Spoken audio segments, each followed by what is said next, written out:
Lors d'une conférence de presse à Abidjan, l'opposition ivoirienne a appelé ce vendredi à boycotter le référendum du 30 octobre sur la nouvelle constitution voulue par le président Alassane Ouattara.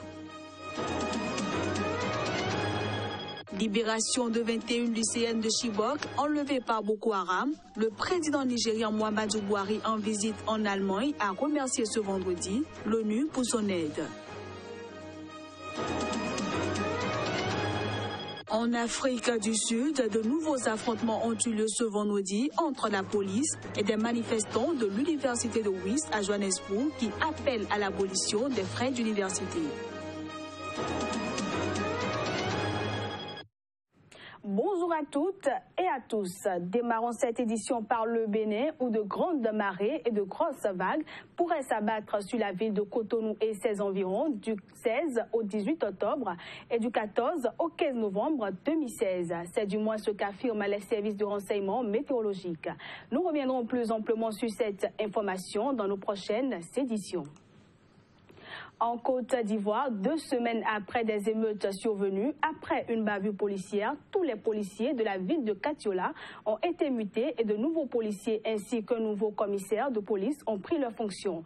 Une enquête a ensuite été ouverte sur la bavure. Pour rappel, un policier avait tiré, blessé un jeune de 24 ans, Yaya Sokoba. Selon plusieurs témoins, il avait ensuite achevé le jeune homme.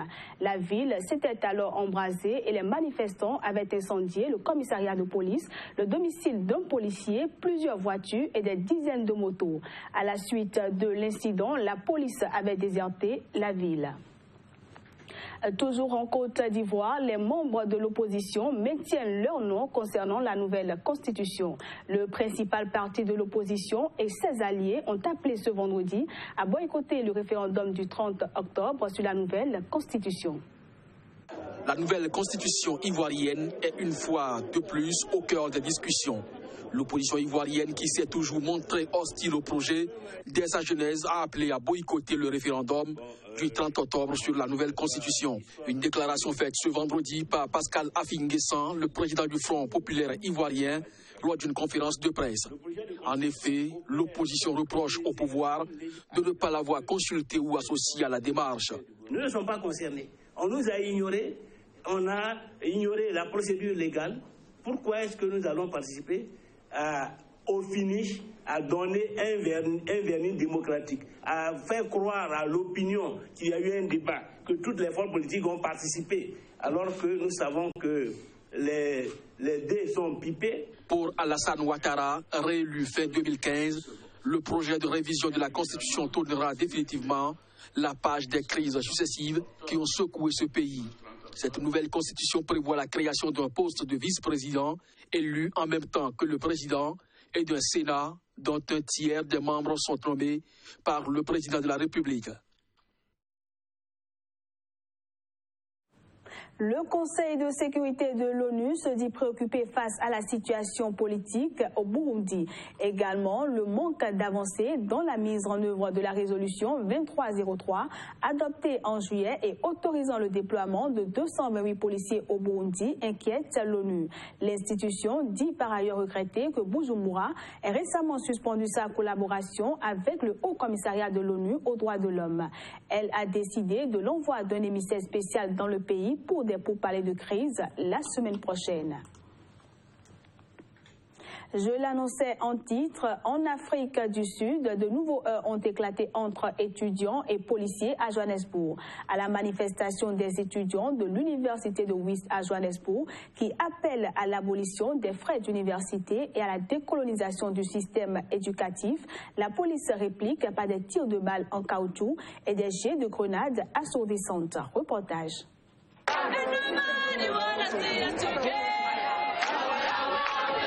Déterminés et mobilisés, ils le sont, ces étudiants de l'université de Wits à Johannesburg, pour obtenir gain de cause à leurs revendications phares, l'abolition des frais d'université et surtout la décolonisation du système éducatif. J'ai déjà dû quitter une salle de cours parce que c'était offensant. La personne qui menait l'étude n'avait pas consulté les personnes indigènes sur lesquelles l'étude portait. Je pense qu'il faut décoloniser Wits. Nous devons apprendre aux Africains leur histoire puisqu'ils ne la connaissent pas. Nous connaissons l'histoire américaine, nous connaissons l'histoire de l'Europe, mais nous n'apprenons jamais notre histoire sud-africaine. Elle est très belle et très inspirante. C'est pour ça que si on crie le nom de Biko pendant une manifestation, tout le monde est prêt à mourir. Si vous criez King Chaka, tout le monde veut se battre parce que leur âme, leur esprit sont parmi nous. C'est pour ça qu'ils veulent tout faire pour cacher cette histoire aux Africains.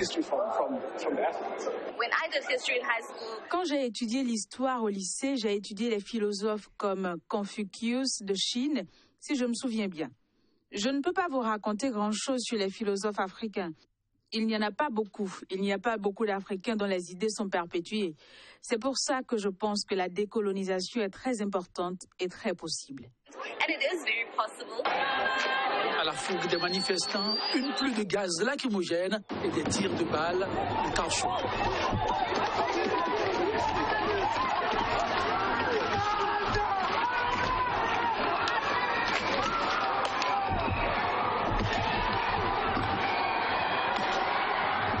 Des mandats générales, mais bien loin d'émousser l'ardeur des manifestants. Le président nigérien Muhammadu Buhari a été accueilli ce vendredi à Berlin par la chancelière allemande Angela Merkel. Entre les discussions qui ont porté sur la crise migratoire et la lutte contre Boko Haram, les deux personnalités ont évoqué la libération de 21 lycéennes de Chibok. En remerciant les Nations Unies pour leur aide dans la recherche de ces filles, le président Buhari espère que cette vague de libération permettra d'obtenir des informations pour secourir les filles toujours captives. Reçu à Berlin ce vendredi par la chancelière allemande Angela Merkel, le chef de l'État nigérien Muhammadu Buhari a évoqué la libération des 21 lycéennes de Chibok. Le président Buhari a dit espérer que cela permettra d'obtenir des informations pour secourir les 197 filles toujours captives.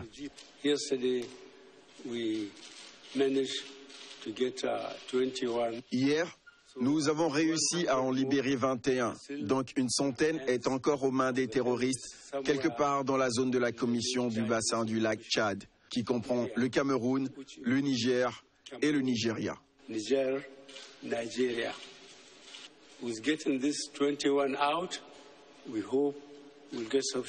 Avec la libération de ces 21 filles, nous espérons obtenir des informations pour secourir les autres.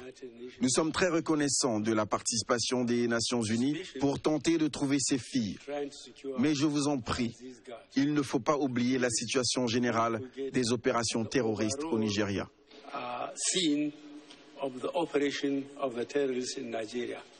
21 lycéennes de Chibok enlevées par Boko Haram il y a plus de 2 ans ont été libérées par leurs ravisseurs après des négociations entre le gouvernement nigérian et le groupe djihadiste, et leur identité devrait être dévoilée après confirmation par leur famille.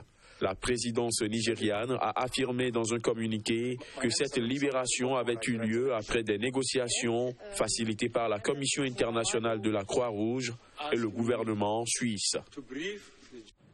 Parlant du président nigérien Muhammadu Buhari, il a répondu ce vendredi aux critiques de son épouse sur son gouvernement. Cette réponse fait suite à une interview dans laquelle Aïcha Buhari a menacé de ne pas soutenir sa réélection à la prochaine élection présidentielle. Les détails.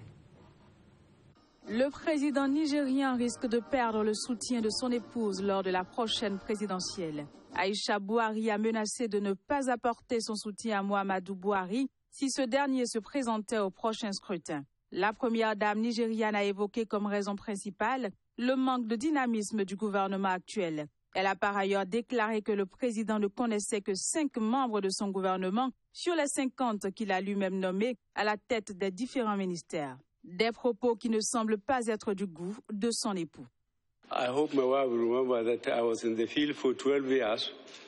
J'espère que ma femme se rappelle que j'ai 12 ans d'expérience. J'ai été candidat à la présidence 3 fois. J'ai gagné la 4e fois et les 3 premières fois, j'ai fini à la Cour suprême du Nigeria. Donc, je pense que je suis mieux qualifié qu'elle et que le reste de l'opposition, car au final, j'ai gagné. Muhammadu Buhari a été élu en mars 2015 à la tête du Nigeria après une campagne électorale basée sur la lutte contre la corruption et le népotisme. Depuis son élection, il a été critiqué pour sa politique économique.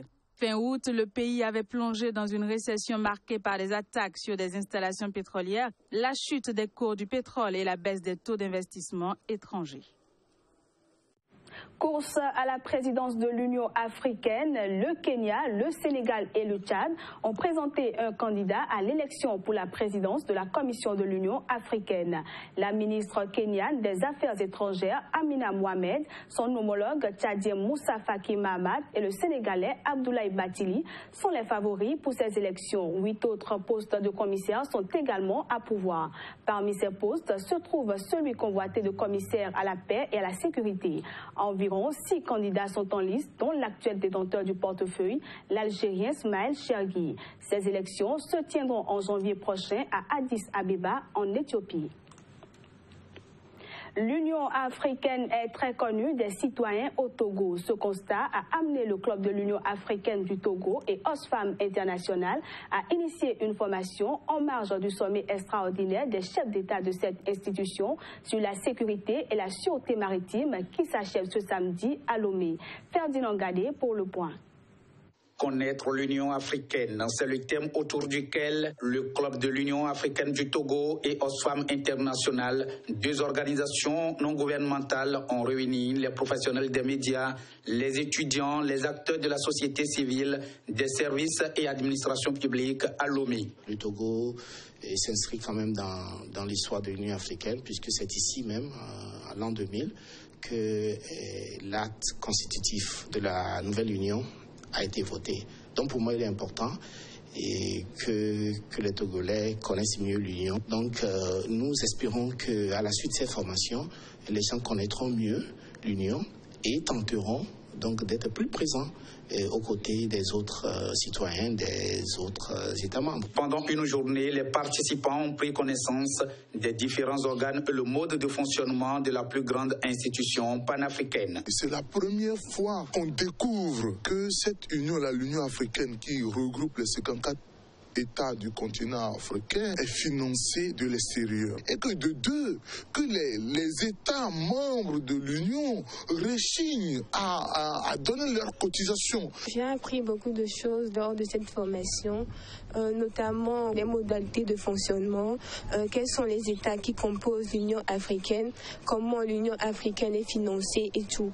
L'initiative contribue au succès de la tenue du sommet extraordinaire des chefs d'État de l'Union africaine sur la sécurité et la sûreté maritime selon les organisateurs. C'était le journal de la rédaction. Merci à tous de l'avoir suivi.